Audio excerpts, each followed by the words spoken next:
வேதம் பக்தரின் கீதம் சுத்தர்கள் போகும் பாதையின் தீபம் உத்தம மார்க்கம் காட்டும் சத்திய வேதம். யோபின் புத்தகம் 20வது அதிகாரம். அப்பொழுது நாகமாத்தியனான சோப்பார் பிரதியுத்தரமாக, இதற்காக மறு உத்தரவு கொடுக்க என் சிந்தனைகள் என்னை ஏவுகிறபடியால் நான் தீவிரித்து சொல்லுகிறேன். நிந்தித்தேன் என்று நான் கடிந்து கொள்ளப்பட்டதை கேட்டேன். ஆனாலும் உணர்வினால் என் ஆவி பிரதியுத்தரம் சொல்ல என்னை ஏவுகிறது. துன்மார்க்கனின் கெம்பீரம் குறுகினது என்பதையும் மாயக்காரனின் சந்தோஷம் ஒரு நிமிஷம் மாத்திரம் நிற்கும் என்பதையும், அவர் மனுஷனை பூமியில் வைத்த ஆதிகாலம் முதல் இப்படி இருக்கிறது என்பதையும் நீர் அறியீரோ. அவனுடைய மேன்மை வானபரியந்தம் உயர்ந்தாலும் அவனுடைய தலை மேகங்கள் மட்டும் எட்டினாலும் அவன் தன் மலத்தைப் போல என்றைக்கும் அழிந்து போவான். அவனை கண்டவர்கள் அவன் எங்கே என்பார்கள். அவன் ஒரு சொப்பனத்தைப் போல் பறந்து போய் காணப்படாதவனாவான். இரவில் தோன்றும் தரிசனத்தைப் போல் பறக்கடிக்கப்படுவான். அவனை பார்த்த கண் இனி அவனை பார்ப்பதில்லை. அவன் இருந்த ஸ்தலம் இனி அவனை காண்பதில்லை. அவன் பிள்ளைகள் எளிமையானவர்களின் சகாயத்தை தேடுவார்கள். அவன் பறித்ததை அவன் கையில் திரும்ப கொடுக்க வேண்டியதாகும். அவன் எலும்புகள் அவனுடைய பால வயதின் பாவங்களினால் நிறைந்திருந்து அவனோடே கூட மண்ணிலே படுத்துக்கொள்ளும். பொல்லாப்பு அவன் வாயிலே இனிமையாயிருப்பதால் அவன் அதை தன் நாவின் கீழ் அடக்கி அதை விடாமல் பதனம் பண்ணி தன் வாய்க்குள்ளே வைத்து கொண்டிருந்தாலும் அவன் போஜனம் அவன் குடல்களில் மாறி அவனுக்குள் விரியன் பாம்புகளின் பிச்சாய் போகும். அவன் விழுங்கின ஆஸ்தியை கக்குவான். அவன் அதை அவன் வயிற்றிலிருந்து வெளியே தள்ளிவிடுவார். அவன் விரிய பாம்புகளின் விஷத்தை உறிஞ்சுவான். விரியனின் நாக்கு அவனை கொல்லும். தேனும் நெய்யும் ஓடும் வாய்க்கால்களையும் ஆறுகளையும் அவன் காண்பதில்லை. நான் பிரயாசப்பட்டு தேடினதை அவன் விழுங்காமல் திரும்ப கொடுப்பான். அவன் திரும்ப கொடுக்கிறது அவன் ஆஸ்திக்கு சரியாயிருக்கும்.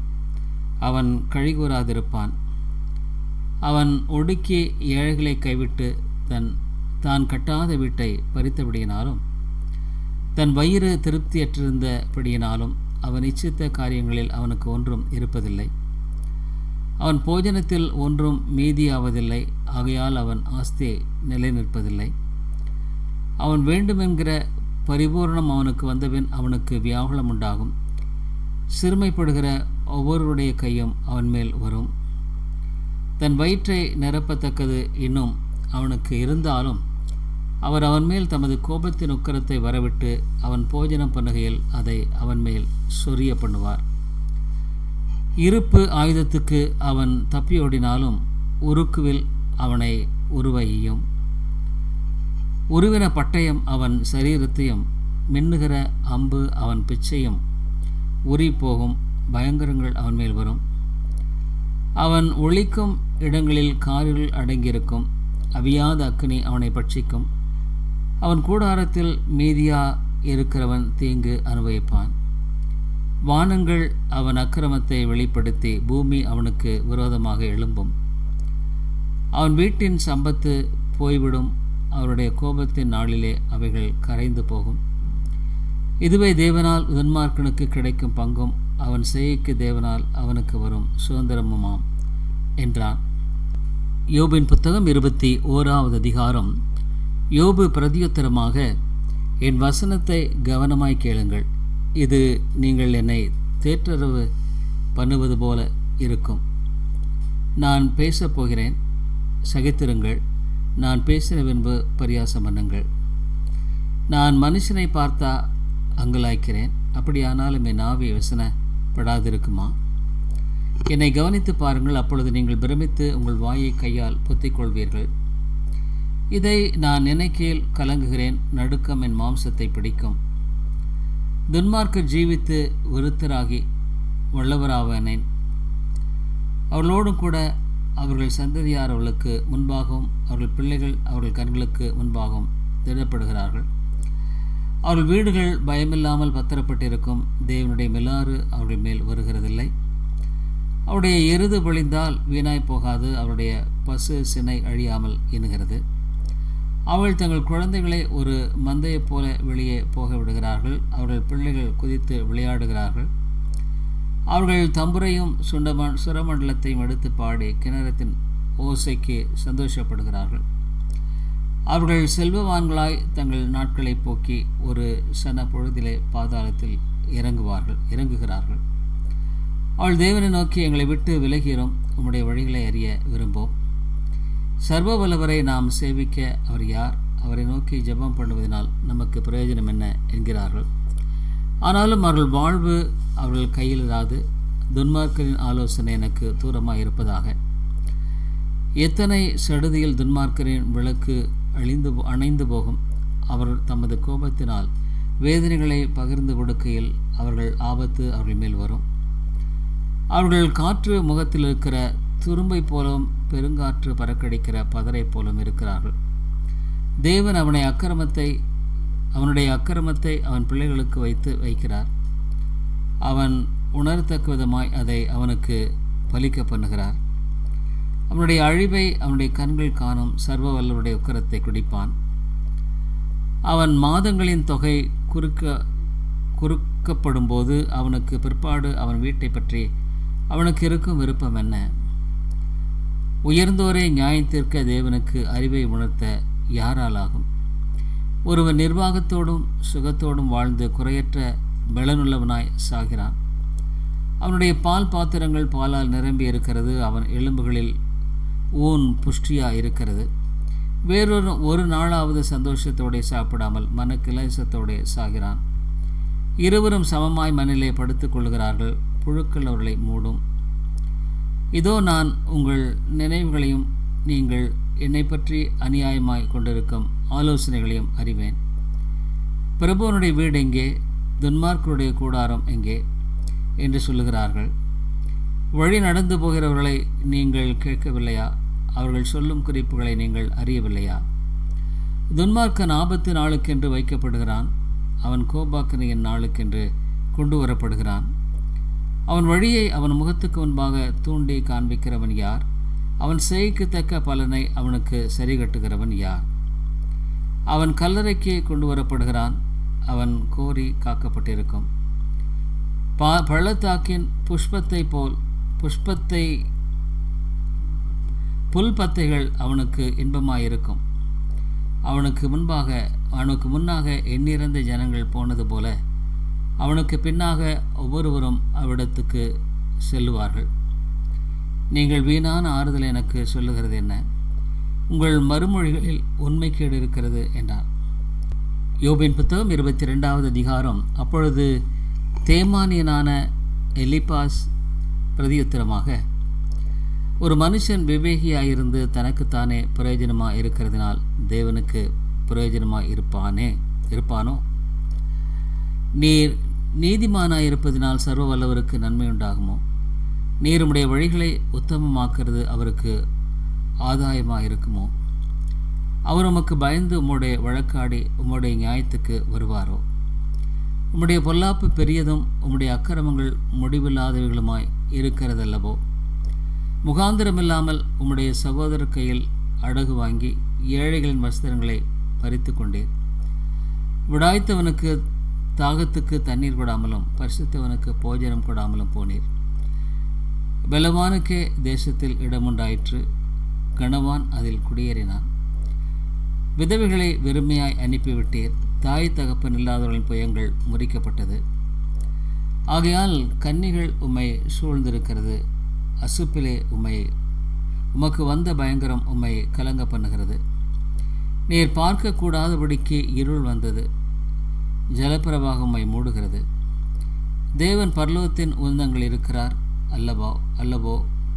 நட்சத்திரங்கள் உயரத்தை பாரும், அவைகள் எத்தனை உயரமாயிருக்கிறது. நீர் தேவன் எப்படி அறிவார்? அந்தகாரத்துக்கு அப்புறத்திருக்கிறவர் நியாயம் விசாரிக்க கூடுமோ? அவர் பாராதபடிக்கு மேகங்கள் அவருக்கு மறைவாக இருக்கிறது. பரமண்டலங்களின் சக்கரத்திலே அவர் உலாவுகிறார் என்று சொல்லுகிறீர். அக்கிரம மாந்தர் பூர்வத்தில் நடந்த மார்க்கத்தை கவனித்து பார்த்தீரோ? காலம் வரும் முன்னே அவர்கள் வாடி போனார்கள். அவர்களுடைய அஸ்திபாரத்தின் மேல் வெள்ளம் புரண்டது.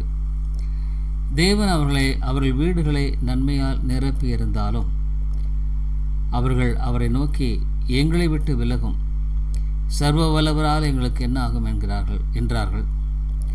ஆகையால் துன்மார்க்கரின் ஆலோசனை எனக்கு தூரமாக இருப்பதாக. எங்கள் நிலைமை நிர்மூலமாகாமல் அவர்களுக்கு மீதியானதையோ அக்கினி பட்சித்ததென்பதை நீதிமான்கள் கண்டு சந்தோஷப்படுகிறார்கள். குற்றமில்லாத அவர்களை பார்த்து நகைக்கிறான். நீர் அவரோடே பழகி சமாதானமாயிரும், அதனால் உமக்கு நன்மை வரும். அவர் வாயினின்று பிறந்த வேத பிரமாணத்தை ஏற்றுக்கொண்டு அவர் வார்த்தைகளை உம்முடைய இருதயத்தில் வைத்துக்கொள்ள வேண்டுகிறேன்.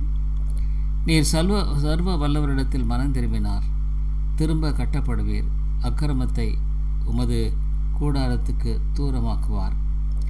அப்பொழுது தூளைப் போல் பொன்னையும் ஆற்று கற்களைப் போல் ஓப்பியமின் தங்கத்தையும் சேர்த்து வைப்பீர்.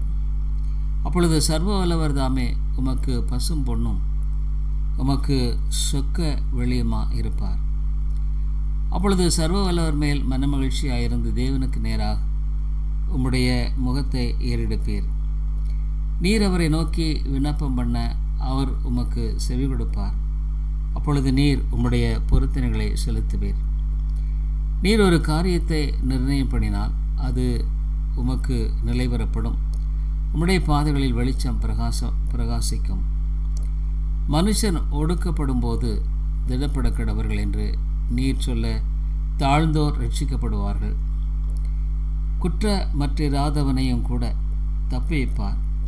உம்முடைய கைகளின் சொத்தத்து நிமித்தம் அவன் தப்பிப்போவான் என்றான். யோபின் புத்தகம் 23வது அதிகாரம். யோபு பிரதியுத்தரமாக, இன்றைய தினமும் என் அங்கலாய்ப்பு முரண்டு தனமாக எண்ணப்படுகிறது. என் தவிப்பை பார்க்கலும் என் வாதை கடினமானது. நான் அவரை எங்கே கண்டு சந்திக்கலாம் என்பதை அறிந்தால் நலமாயிருக்கும். அப்பொழுது நான் அவர் ஆசனத்துக்கு முன்பாக வந்து சேர்ந்து என் நியாயத்தை அவருக்கு முன்பாக வரிசையாய் வைத்து காரியத்தை ரூபிக்கும் வார்த்தைகளால் என் வாயை நிரப்புவேன். அவருடைய மறுமொழிகளை நான் அறிந்து அவர் எனக்கு சொல்வதை உணர்ந்து கொள்ளுவேன். அவர் தம்முடைய மகா வல்லமையின்படியே என்னோடே வழக்காடுவாரோ? அவர் அப்படி செய்யாமல் என்மேல் தயை வைப்பார். அங்கே சன்மார்க்கன் அவரோட வழக்காடலாம். அப்பொழுது என்னை நியாய தீர்க்கிறவரின் கைக்கு என்றைக்கும் நீங்களாய் தப்புவித்துக் கொள்ளுவேன். இதோ நான் முன்னாக போனாலும் அவர் இல்லை, பின்னாக போனாலும் அவரை காணேன். இடதுபுறத்தில் அவர் கிரியை செய்தும் அவரை காணேன், வலதுபுறத்திலும் நான் அவரை காணாதபடிக்கு ஒளித்திருக்கிறார். ஆனாலும் நான் போகும் வழி அவர் அறிவார். அவர் என்னை சோதித்த பின் நான் பொன்னாக விளங்குவேன். என் கால்கள் அவர் அடிகளை பற்றி பிடித்தது.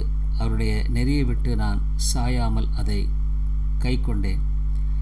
அவர் உதடுகளின் கற்பனைகளை விட்டு நான் பின்வாங்குவதில்லை. அவருடைய வாயின் வார்த்தைகளை எனக்கு வேண்டிய ஆகாரத்தை பார்க்கிலும் அதிகமாக காத்து கொண்டேன். அவரோவென்றால் ஒரே மனமாயிருக்கிறார். அவரை திருப்பத்தக்கவர் யார்? அவருடைய சித்தத்தின்படியெல்லாம் செய்வார். என்னை குறித்திருக்கிறதை அவர் நிறைவேற்றுவார். இப்படிப்பட்டவர்கள் இன்னும் அநேகம் அவரிடத்தில் உண்டு. ஆகையால் அவருக்கு முன்பாக கலங்குகிறேன். நான் சிந்திக்கிற போது அவருக்கு பயப்படுகிறேன். தேவனின் இருதயத்தை இலக்கரிக்க பண்ணினார். சர்வ வல்லவர் என்னை கலங்க பண்ணினார். அந்தகாரம் வராததற்கு முன்னே நான் சங்கரிக்கப்படாமலும் இருளை அவர் எனக்கு மறைக்காமலும் போனதினால் இப்படி இருக்கிறேன்.